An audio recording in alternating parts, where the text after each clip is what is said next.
3 miles shy of the Arkansas border, this is the neighborhood 13-year-old Shannon Capers calls home. On March 8, 1997, she picks her way through the streets and heads into town. 6 hours later, her family starts to worry. By dusk, worry ripens into panic, and the Capers family puts a call into police. They get a call of a missing 13-year-old juvenile. The local police call me as a juvenile detective, which is normal procedure. Detective Ben Booth takes the report on Shannon and begins to look around. Capers attended the local junior high and had a lot of friends. None of them, however, have any idea where she might be. After 3 days, we went to the local news media, ran her picture, photograph on local news media. I also entered her name into NCIC, which is the National Database for Police Officers. Crime Information Center. By spring of 1999, Shannon Capers has been gone 2 years. The investigation into her disappearance undeniably cold. On May 5th, Detective Chris Smith is working at his desk when the phone rings. At the other end, a voice with a story about a body. She actually said the case, the girl's name, Shannon Capers, and said that she knew where she was. The caller says the body is buried in the woods behind the apartments where Capers lived. The tipster also fingers the man who allegedly put Capers in the ground, a local drug dealer named Maurice Tate. I tried to ask her, can you give me a number I can get back in touch with you? How do you know this? Where is this going? She hung up. Later that day, a team forms up along the tree line behind Capers' apartment complex and begins searching more than 10 acres of forest and field. By day's end, the team has come up with nothing and the search is abandoned. 2 days later, Chris Smith's phone rings again. His tipster is back on the line, telling him they didn't look hard enough. The second call, I felt at the time that she knew what she was talking about. It wasn't just, I think there's a body out here. It was, look, y'all went out there, y'all didn't find it, it's there, you need to go back. The caller directs the team deeper into the woods. Everything was intact. This time, original investigator Ben Booth joins the search. As the day wears on, however, still no body found. The chief smoked a cigar, and he discarded the cigar, got rid of it, and it landed right by the skull. The chief looks at me, and I look at him, and he says, "You see what I see?"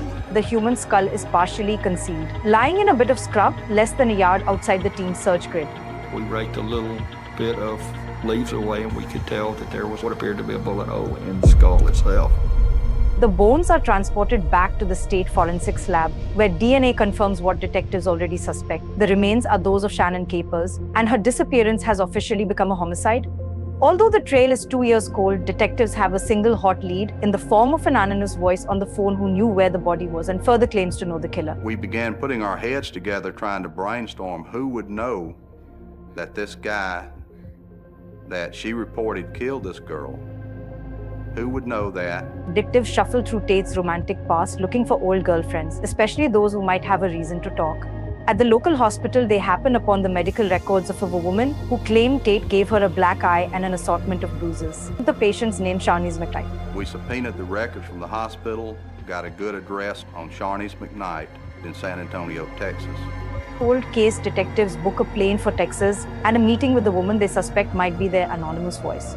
They beat on the door, they came to the door, it was the Louisiana police and Texas police. She said, "Well, okay, what do you want to ask us?" She wasn't volunteering information at that point, but she knew why we were there. Detectives sit down with McKnight and press her about Tate.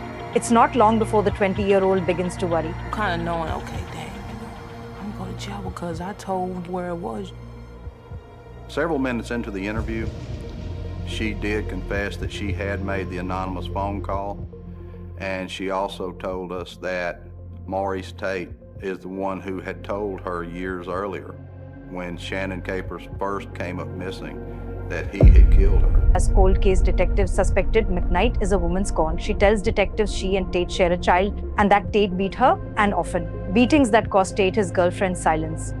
He broke my nose and he did me real bad, so I went home and decided, okay, now is a better time than no time. And McKnight tells detectives Tate had gotten Shannon Capers pregnant, a fact that did not sit well with Tate, and apparently enough reason to kill the 13-year-old. McKnight then provides the details. Took her to the back. He said he choked her, he shot her, and he put her in the hole that he dug. McKnight's story fits with physical evidence found at the crime scene. including the bullet hole drilled through Capers' skull. Detectives, however, need more than an informant's word to make their case for murder. They will have to do it the old-fashioned way, face-to-face, inside a police interrogation room. First of all, did you know Shannon Capers? We used to mess around. You just went places together? No, we never go play together. Just come on my house. Just, have sex.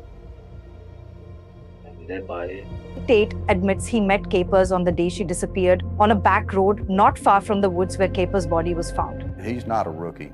He knows what's going on, and he's staying as far away as he possibly can from being named as the one who killed Shannon Capers. In two places at one time, detectives press Tate as to what he means by that. And Tate constructs an alibi centered around his bathtub. I can't be taking a bath and on the back road at the same time.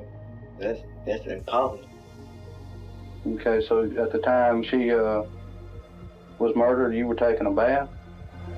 There is at least one problem with Maurice Tate's alibi. Police don't know the exact moment of Capers' deaths. There's only one person who knew when she was killed, and that's the person who killed her. Tate's misstep is the closest cold case detectives will get to a confession.